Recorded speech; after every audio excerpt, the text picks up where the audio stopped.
वाराणसी में बुधवार को मिली कोरोना जांच रिपोर्ट के अनुसार 32 कोविड संक्रमित मरीज मिले हैं। बीते 24 घंटे में कोरोना से किसी मरीज की मौत नहीं हुई है। बुधवार को होम आइसोलेशन से 13 मरीजों को छुट्टी मिली है। वाराणसी में तीसरी लहर में अब तक 14,859 पॉजिटिव मरीज मिल चुके हैं।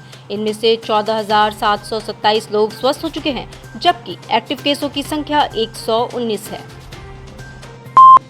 चंदौली के चकिया निवासी लालदेव की डेड बॉडी लोटोवीर मंदिर लंका पर लावारिस अवस्था में मिली थी। लालदेव 13 फरवरी 2022 से लापता थे और उनका शव 19 फरवरी को मिला था। इस मामले में कोर्ट द्वारा लंका थाने को 2 मई को हत्या की धाराओं में FIR दर्ज करने का आदेश दिया था। आरोप है कि लंका थाने की पुलिस ने इस संबंध में कोई कार्रवाई नहीं की और FIR भी नहीं दर्ज की। अब इस मुद्दे पर पूर्व IPS अमिताभ ठाकुर ने अपनी पार्टी अधिकार सेना द्वारा 20 अगस्त को लंका थाने पर प्रदर्शन का ऐलान किया है। वहीं पूर्व IPS के ट्वीट के बाद हरकत में आई लंका पुलिस ने FIR दर्ज करते हुए मामले की जांच शुरू कर दी है। थाना क्षेत्र में रहस्यमय स्थितियों में शव मिलने के मामले में कोर्ट के आदेश के 2.5-3 महीने बाद भी अब तक FIR दर्ज नहीं की गई है। इस मामले में यदि लंका पुलिस द्वारा 19 अगस्त तक FIR दर्ज नहीं की जाती है तो 20 अगस्त को अधिकार सेना द्वारा लंका थाने में शांतिपूर्ण प्रदर्शन किया जाएगा। आदमपुर थाना क्षेत्र के नवापुर इलाके में बच्चों के विवाद में 2 व्यक्तियों ने एक महिला को अपने परिवार के साथ मिलकर बुरी तरह से मारा पीटा। इस दौरान आरोप है कि मारने वालों ने थाने चौकी को अपनी मुट्ठी में बताया। वहीं महिला की शिकायत पर पुलिस ने FIR दर्ज कर कार्रवाई शुरू कर दी है। महिला का कहना है कि आरोपी खुलेआम घूम रहे हैं और पुलिस उन्हें पकड़ नहीं रही है। वो बार बार अंजाम भुगतने की धमकी भी दे रहे हैं। भुक्तभोगी महिला ज्योति कुमारी बिंद अपने इलाज के लिए बुधवार को कबीर चौरा अस्पताल पहुंची थी। यहां उन्होंने बताया कि 11 अगस्त को बच्चों के विवाद में पड़ोसी संतोष बिंद और उसके बेटे ने हमसे मारपीट की और हमारा कपड़ा भी फाड़ डाला। लड़ाई झगड़ा का मामला है।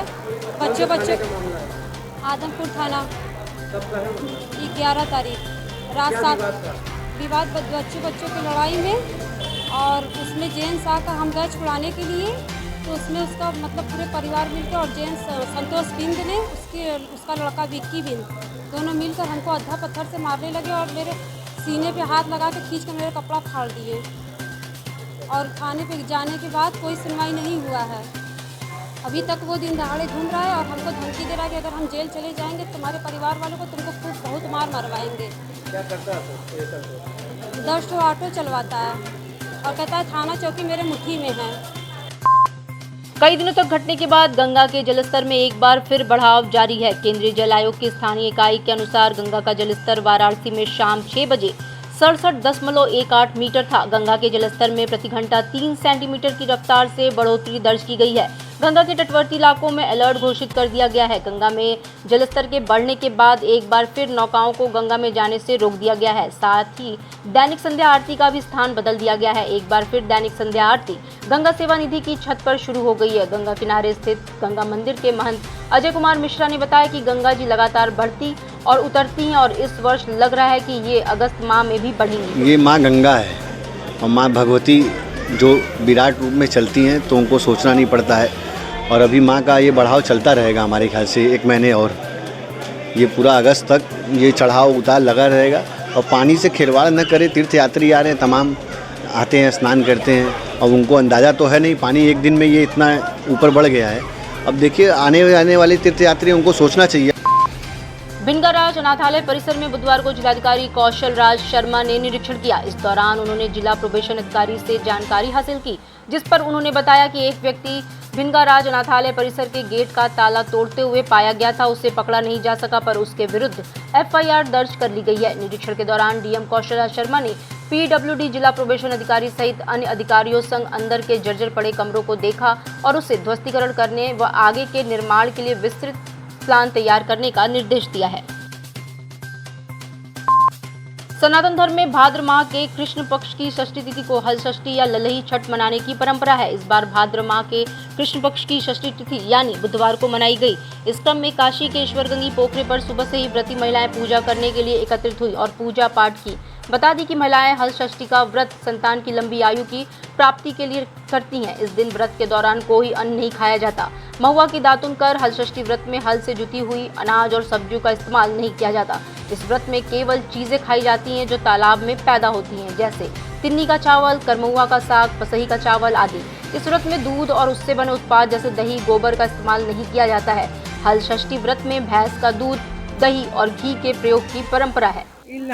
लड़कन बदे है पूजा भैया। इस पूजा का क्या नाम? पूजा का महत्व है कि भाई बाल बच्चा मजे में रहे, जेकर ना होला वहू करला, जेकर मर जाला हर जाला जिए बदे अपने बच्चा के करला। छठ माता का पूजा है, ललरी छठ के नाम से प्रसिद्ध है। महिलाएं इसका पूजा करती व्रत रहती हैं या कैसे? व्रत रहती हैं, दिन भर व्रत रह के, और इसमें शाम को खोआ हुआ है उसका पानी पी लेती हैं, और शाम को तिन्नी के चावल का खिचड़ी बना के खाती हैं। कोई चावल साग खाता है, कोई दही चावल खाता है, जी जो जौन खा ले। देश में प्रधानमंत्री नरेंद्र मोदी और उत्तर प्रदेश में मुख्यमंत्री योगी आदित्यनाथ हर गरीब को जमीन व पक्का मकान दे रहे हैं। मुख्यमंत्री ने खुद अफसरों को आदेश दिया है कि किसी गरीब के मकान पर बुलडोजर नहीं चलना चाहिए। पुलिस व प्रशासनिक विभाग के अफसरों को अपने आदेश का सख्ती से पालन का आदेश दिया है। आरोप है कि इसके बावजूद ग्राम प्रधान को 1 लाख रुपए और लेखपाल के नाम पर 50,000 रुपए न देने पर प्रशासनिक मिशनरी ने विधवा ऋचा पांडे का मकान उसकी अनुपस्थिति में ढहा दिया गया।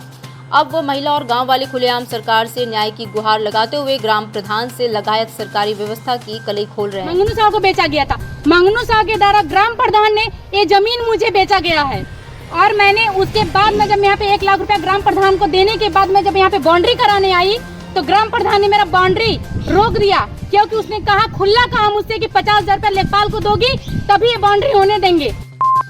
बिहार के भभुआ जिले के इस्टी ग्राम निवासी शिक्षक और आरएसएस के सक्रिय कार्यकर्ता श्रीनाथ मिश्रा का 16 अगस्त को देहांत हो गया।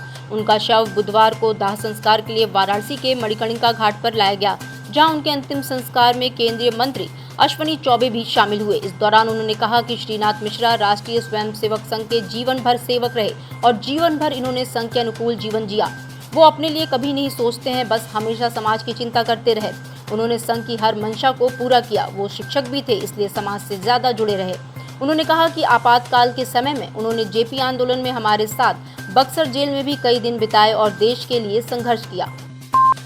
श्री कृष्ण जन्माष्टमी को लेकर वाराणसी के बाजार में खासा उत्साह देखने को मिला है। मार्केट में तरह तरह के लड्डू गोपाल नजर आ रहे हैं, तो वहीं इस बार कृष्ण जन्माष्टमी पर कान्हा बुलडोजर पर सवार हुए भी दिख रहे हैं। इसके साथ ही आजादी के अमृत महोत्सव का रंग भी कन्हैया पर खूब चढ़ा हुआ देखने को मिल रहा है। दरअसल मुख्यमंत्री योगी आदित्यनाथ के दोबारा मुख्यमंत्री बनने के बाद जब से बुलडोजर का क्रेज बढ़ा है, इसी क्रम में वाराणसी के सिकरा स्थित एक दुकानदार ने कृष्ण जन्माष्टमी पर कान्हा को बुलडोजर पर सवार करवाया है। उनका कहना है कि कान्हा खुद बुलडोजर पर सवार होकर अपराध करने वालों को एक संदेश देने का काम कर रहे हैं, तो वहीं बुलडोजर पर कान्हा का यह रूप लोगों को बहुत लुभा रहा है। लोग इस बार बुलडोजर वाले नंद गोपाल की जमकर खरीदारी कर रहे हैं।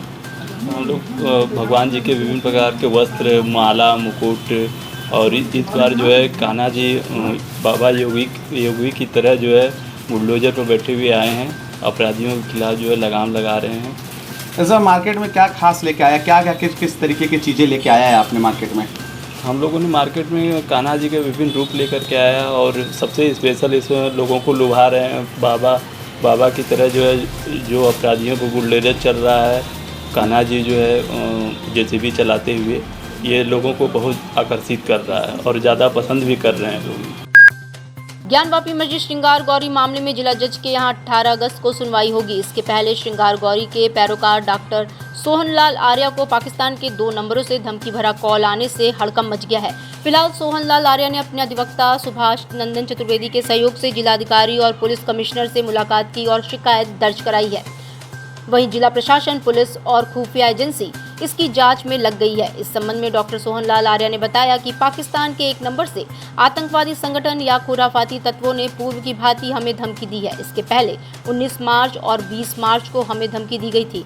उस समय भी हमने कमिश्नर और जिलाधिकारी से मुलाकात की थी और लक्सा थाने में रिपोर्ट दर्ज कराई थी, जिसके बाद हमें सुरक्षा दी गई थी, जो आज तक बहाल है। लेकिन कल जब 7/11 पर फैसला हिंदू पक्ष के लिए आने वाला है, हमें एक बार फिर धमकी दी गई है। हट जाइए, वरना जो है सरतंत्र का जो है तन से सर जुदा कर दिया जाएगा। हालांकि ऐसे ही हम जानते, इस समय जबकि घटना ये है 7/11 में हिंदू समाज की जीत होने वाली है, मंदिर समर्थकों की जीत होने वाली है, पौष्टिकता के प्रश्न पर जो है हम जीतने वाले हैं। मुस्लिम समाज उससे जुड़े हुए आतंकवादी संगठन जो है भयाक्रांत हो गए हैं, जिससे हम लोग को जो है भयभीत करने की चेष्टा कर रहे हैं इन धमकियों के माध्यम से। लेकिन हम 1984 से ही 1984 से ज्ञानवापी उद्धार समिति में लगे हुए हैं।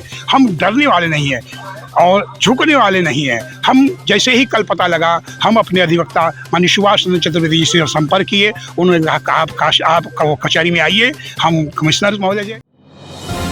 डिजिटल इंडिया का digital new platform live VNS पिछले 7 वर्षों से बनारस की सेवा में। पाइए बनारस के कोने कोने की खबर निष्पक्षता के साथ। लाइव VNS से बनारस की ताज़ा तरीन खबरों के लिए प्ले स्टोर से डाउनलोड कीजिए लाइव VNS ऐप या फॉलो कीजिए लाइव VNS को सोशल मीडिया पर।